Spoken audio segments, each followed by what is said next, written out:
Welcome to another Match Memories. My name's Pemb Wrighting and the Daiwa media team have asked me to go over my recent win in the FA Supercup.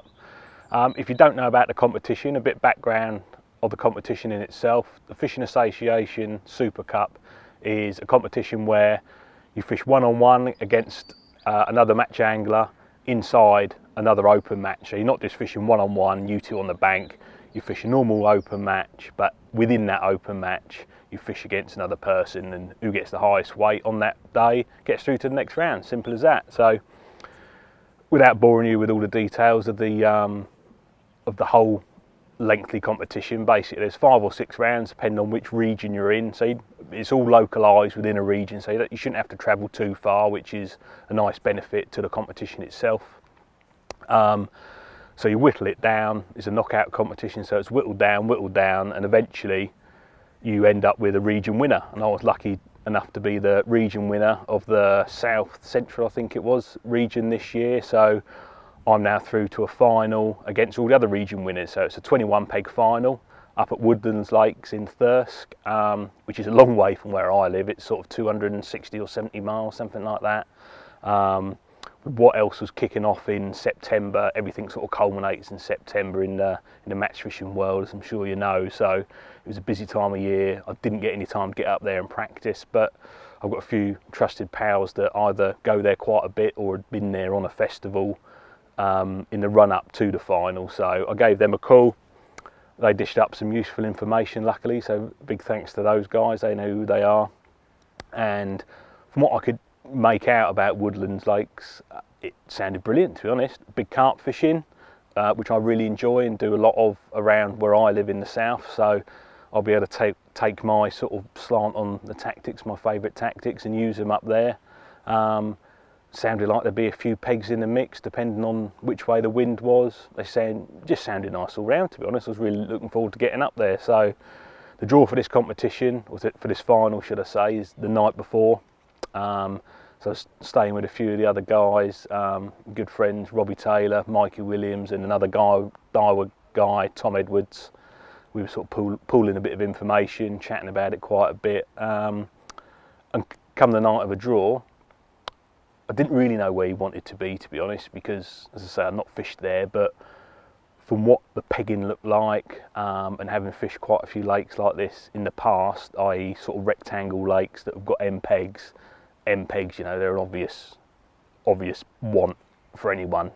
And also the way it was pegged, the one out the corner also looked favourable. So straight away you've got 8 pegs, which might not turn out to be very good come the end of the match, but with the draw the night before, like I said, I was just looking to draw one of those 8 pegs, so I was going to bed that night thinking it could happen here tomorrow, you know. I didn't want to draw a peg that I'd be going to bed thinking, you know, best will in the world ain't going to happen here. It's a bit middle for diddle. So come that draw, I drew an M peg on the Partridge Lake, which looked really nice. I say it all looked really nice. They're very well kept lakes, but it was an M peg in a corner.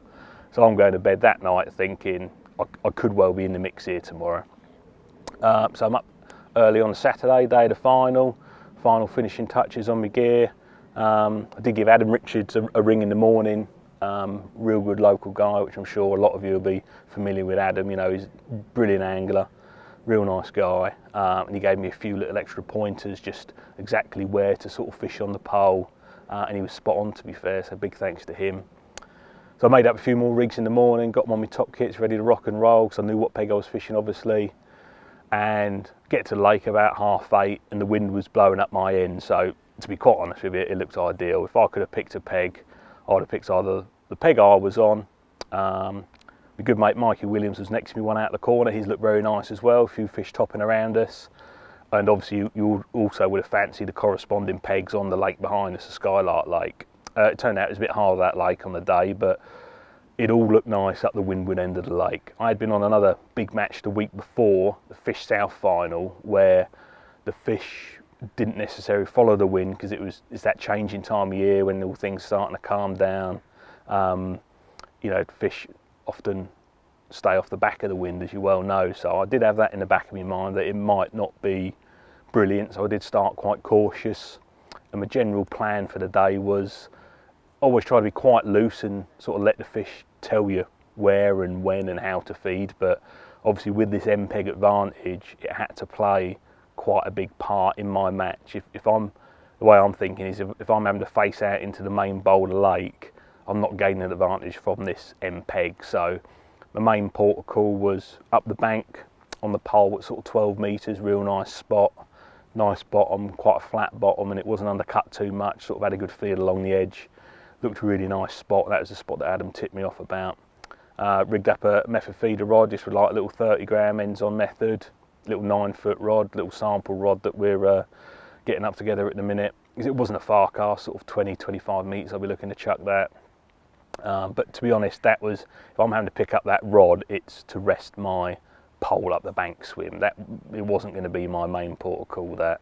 And the other two areas that are earmarked was either in the edge to the right to the next platform, or just shy of the next platform, another nice little spot that sort of stuck out. That, so the way I like to fish in the edge is if you've got something that sticks out, I like to try and fish in front of that, because my thinking is the fish are going to have to swim by that bit. If you fish just inside the bit that sticks out, the fish could swim past your rig basically. So that's my way of thinking. So I've got this nice edge spot and some sort of short pole spot, and the general plan was start up the bank with pellets on the pole. It was a really nice depth, 22 inches deep if memory serves me right. And everyone mentioned you catch like the smaller carp there, sort of 2 to 4 pound fish, and they were bang on, to be fair. Had a really nice run up the edge. After sort of 2 hours that petered out a bit, so I then started feeding quite heavily up the edge with maggots, with the thinking being that after I rested it once with pellets and went back on it, had a couple of fish on a feeder, granted, just to keep me ticking over, but nothing special. When I went back on that up the bank line with pellets, it was okay, but you got the impression that come the last 2 hours, where you like to think the fish would feed best. Now, that's the best time of day for feeding, as we all know, is the last couple of hours of any match in general. It wasn't getting any better on pellets, so to have a better second half, I needed to switch to a bait where I could feed a lot more aggressively basically than pellets. If you feed too aggressively with pellets, you end up all over the place, fish all over the place, and you foul hook them, so, which is no good to man or beast obviously. So switch that up the bank line to pellets with sort of probably about 2.5 hours to, I switched it to maggots with sort of 2.5 hours to go. Did have a nice run there on maggots again, but again, they're these small fish. So I've always got in the back of my mind, someone could be well catching half the amount of fish to me and beating me. So 2 hours to go, it was time to start priming up either the edge swim or the short swim, and with how good the up the bank swim was, the smaller carp, even though the word smaller carp, it was, the fish were obviously happy being in that shallower water rather than the deep water. So I plumbed for feeding the edge line with 2 hours to go rather than short pole line as well, because I didn't want to split the fish. And I did have a lot of bait with me, but I was conscious that if it really kicked off, I didn't want to be going into the last half hour thinking, I need to ease up on my bait here. So I just fed one to start with, suck it and see, and then I could always open up that short pole line if the edge didn't work.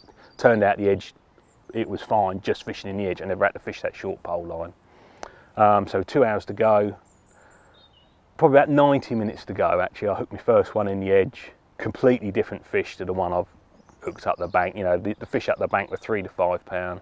First one in the edge was a double, really nice fish. Just it was like fishing a different lake. And Mikey next to me, he's caught odd fish throughout the day, fished a really nice match from what I could see, and all of his fish have been big fish. So now I have got in my head, he could well be beating me with half the amount of fish that I've got. I didn't know what the standings were, and there was no sort of bank runners about or anything like that. So, but you know what it's like, you get a feeling, and I had a feeling that I needed a grandstand finish in the edge to, obviously it's not winner take all, but let's be honest, you're only there to win. You're not there to come second or to win your section. You're there to take the big loot. So I was conscious that I needed a really good finish in the edge with these bigger fish to, really accelerate and to bump the weight up. With about 90 minutes to go, opposite the way the final's pegged, the middle spit bank is pegged, so the far side of each lake aren't pegged, so you've got spectators kicking about. With about 90 minutes to go, there's quite a few people opposite me and Mikey, so that, even though there's no one telling you what the scores are, you got the impression that, you know, we're right in the mix. There's a few guys over there with cameras. You know, the FA guys are doing their own filming on the day, and they were over there. Just the odd time we did glance up. So, you know, you could tell we were right in the mix, so that just made you try that. Didn't make you do anything silly or anything like that, just made me try that a little bit harder, to be honest, and, you know, really focus down. So basically, to cut a long story short, the last 90 minutes were spent in the edge, catching big uns. I think I had 10 in the edge that must have gone 100, 110 pounds, something like that. It was great fishing in the edge. You could fish with real heavy gear, you know, like red hydro, 024 main line, 022 hook length, 10 hook, no, 12 hook I fished actually, not a 10, I lie. You know, positive tackle, feeding lots of bait, like a big pole cup of like 250mm maggots after every fish, or missed indication just to get them home and back in. It's about 3 foot deep in the edge, so if you didn't feed regularly enough, they come off the bottom or just didn't focus down, so you had to be really positive, feed a load of bait very regularly. Even though fishing red hydro and that strong tackle for these big fish, still using my AZ Pro pole, no issues there at all. Just, you know, just takes everything that you throw at that pole. It's an unbelievable bit of kit. So yeah, I've had these 10 fish in the edge. I'm not sure how many up the bank, but quite a few. And come the end of the match, I didn't have a clue what I had, to be honest with you. People were asking what you got, but nice thing about one of the nice things about woodlands is there's no net limits as such. I just put 4 nets in, 1 for silverfish, 3 carp nets, split me fish, and it, you know, saves you worrying and just allows you to concentrate on the fishing, which I think is brilliant. So I'm quite good at keeping track of nets when there's a net limit in force, but when you've got that luxury that you can just pop the fish in the nets, just alternate your nets and concentrate on the fishing, I take full advantage of that, to be honest, and don't really pay any attention to what weight I've got. So I honestly didn't have a clue what I had at the end.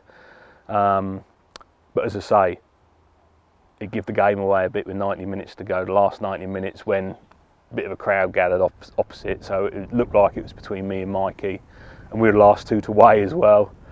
Bit of drama for the Facebook lives that they're doing throughout the day, and Mikey weighed 180 or 181 pound, I think.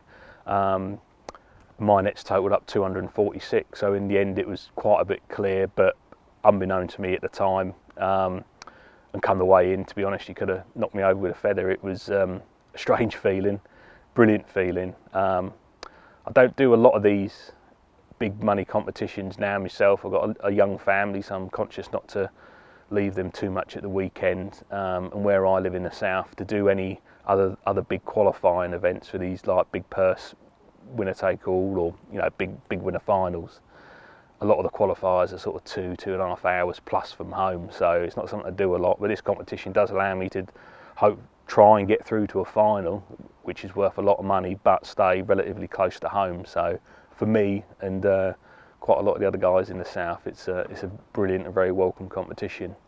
So that's it really.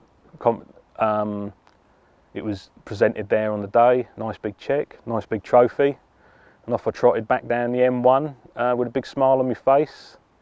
Get home to the wife, who had an even bigger smile on her face because of the big check. But yeah, brilliant competition, brilliant day out, and one I'll never forget.